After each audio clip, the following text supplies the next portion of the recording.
ay, ya, ya, ya. Dengan Mbak siapa? Dian Melati. Oh, dengan Mbak Dian Melati. Oh iya. Gini Mbak, terkait dengan wawancara yang akan saya lakukan kepada Mbak yang sebagai narasumber, saya ingin mengajukan beberapa pertanyaan kepada Mbak terkait profesi Mbak sebagai wanita panggilan. Apa Mbak keberatan atau enggak? Tidak. Oke.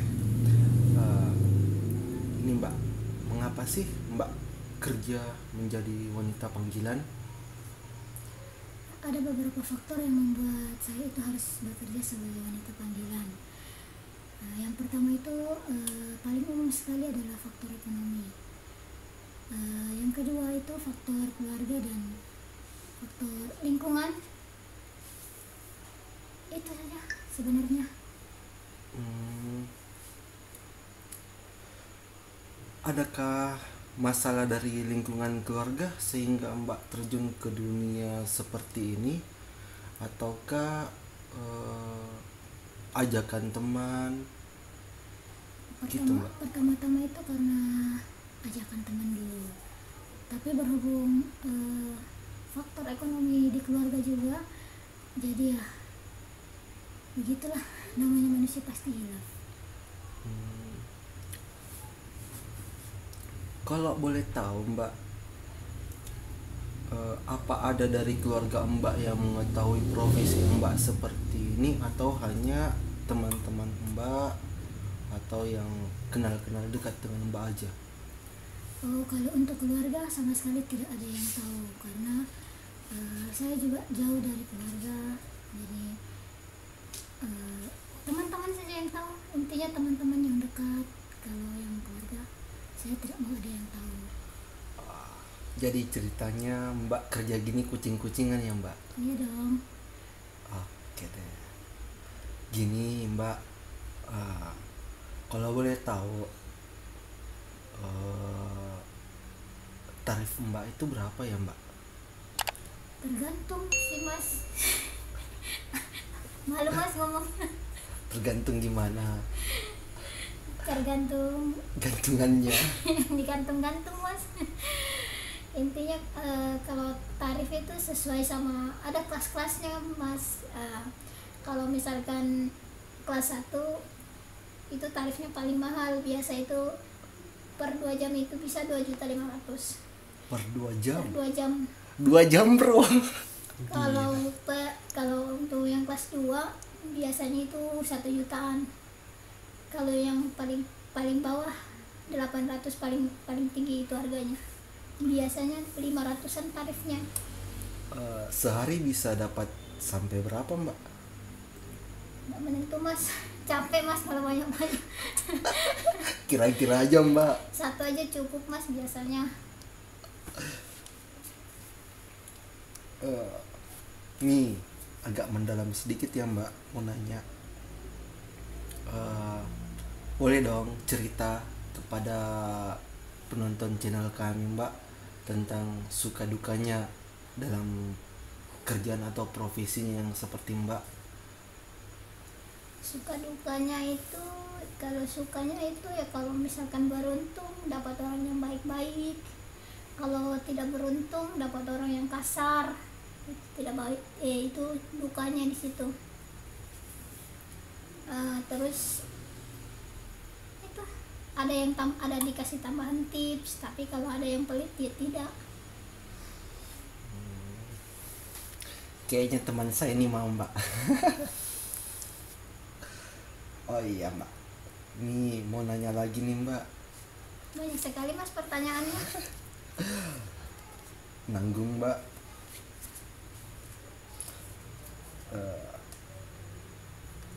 Ada tidak Mbak pelanggan yang kadang mintanya aneh-aneh gitu? Kalau yang itu sejauh ini sih belum ada. Memangnya Mbak kerja di dunia ginian udah berapa bulan, tahun? Belum lama ini sih Mas, karena diajak sama teman juga awalnya, jadi ya tergiur aja. Hampir lupa mbak sebelumnya. Umur mbak Dian sendiri udah berapa? Saya sekarang udah 27. 27 mbak? Iya. Kelihatan 23 bro. Nah gini, ada lagi nih yang sering ditanyakan anak-anak muda zaman sekarang.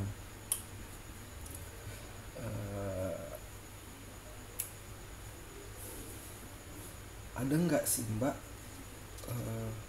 yang biasa nge-BO atau nge-booking mbak itu seharian atau Ada. cuma yang 2 jam 3 jam aja mbak? Iya, ada yang seharian, tapi biasanya kalau seharian itu mereka mintanya sampai 24 jam. Tapi itu bukan cuma untuk ditemani di kamar. Biasanya yang di booking sampai 24 jam itu biasa untuk ditemani jalan-jalan gitu, Mas.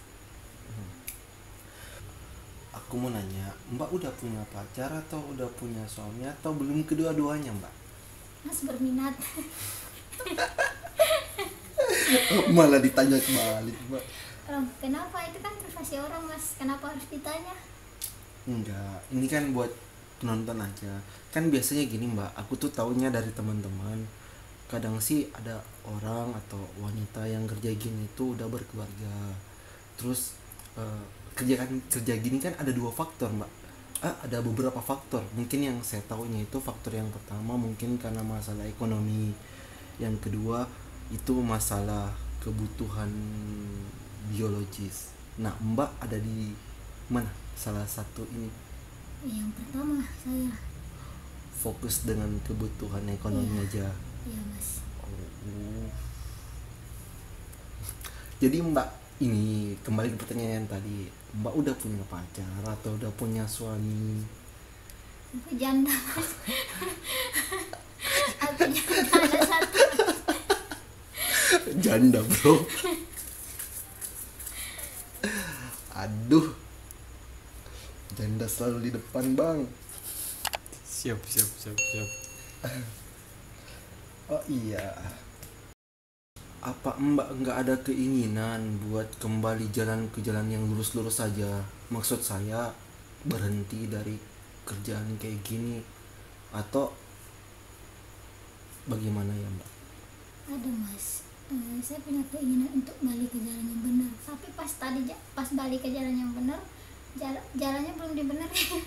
Jadi saya balik lagi, Mas.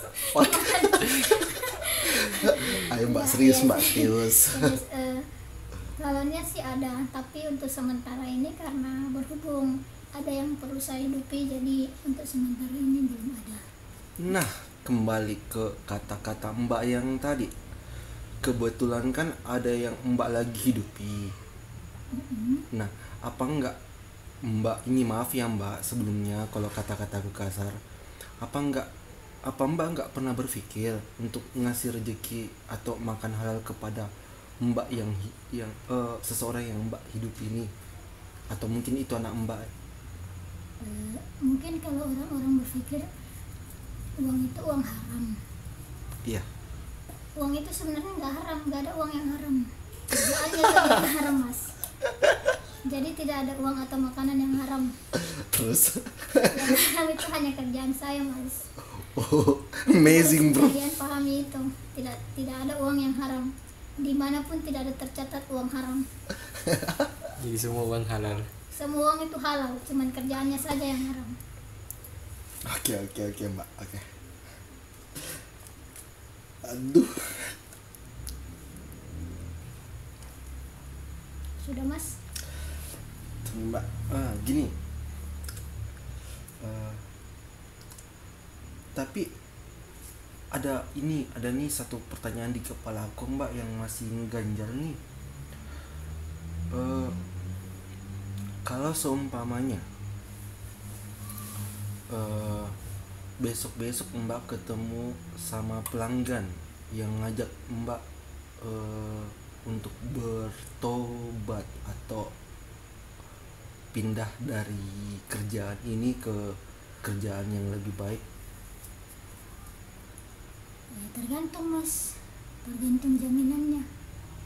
Kalau misalkan dia bisa menjamin itu menghidupiku dan anakku, boleh. Tapi kalau tidak, lanjut mas. Lanjut, kampret. Aduh. Parah bang. Ayo bang, mau nanya apa lagi bang? Cukup. Oke. Buat Mbak Dian, ini maaf, bukannya saya manusia yang gak ada salah ya Mbak. Saya cuma mau ngasih masukan Mbak. Ada baiknya, Mbak kan baru di dunia ini. Ya kalau misalkan besok Mbak ketemu dengan orang yang ngajak Mbak bisa berubah menjadi orang yang lebih baik, setidaknya Mbak beri kasih kesempatan dikit Mbak. Selain kegiatan ini, Mbak ada kegiatan apa lagi? Enggak ada mas, cuman ngurus anak. Sudah, itu aja.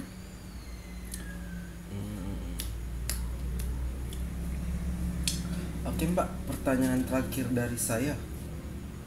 Adakah pesan dan saran buat para wanita atau para muda-mudi yang belum bekerja atau sudah bekerja supaya mereka tidak menyesal? Pesannya untuk yang baru mau coba-coba, lebih baik mengundurkan diri. Karena dunia ini nggak seindah ekspektasi kalian. Lah kok dapat uang toh Mbak? Dapat uang memang, tapi banyak resikonya. Resiko dibunuh mati mas. Mau emang dibunuh mati? Kalau ketemu sama pelanggan yang jahat, kalau pelanggan ketemu saya, pasti saya lebih jahat dari pelanggan. Jadi itu pesan untuk yang baru mau terjun, lebih baik dipikir-pikir dulu. Kalau yang sudah terlanjur terjun, sama seperti saya, ya sama-sama nikmati aja mas. Nikmati, tobat Mbak. Sudah, itu saja, terima kasih. Oke Mbak, satu lagi Mbak, boleh nggak video ini aku upload ke YouTube channel saya Mbak? Tapi nggak kelihatan tuh muka saya mas. Mukanya Mbak tetap seperti ini atau mau disensor aja Mbak? Disensor aja mas kalau bisa. Janganlah Mbak, ini kan nggak kelihatan juga Mbak. Gini aja nggak apa-apa ya Mbak? Kelihatan nggak apa-apa. Oke deh. Thank you Mbak. Sama-sama.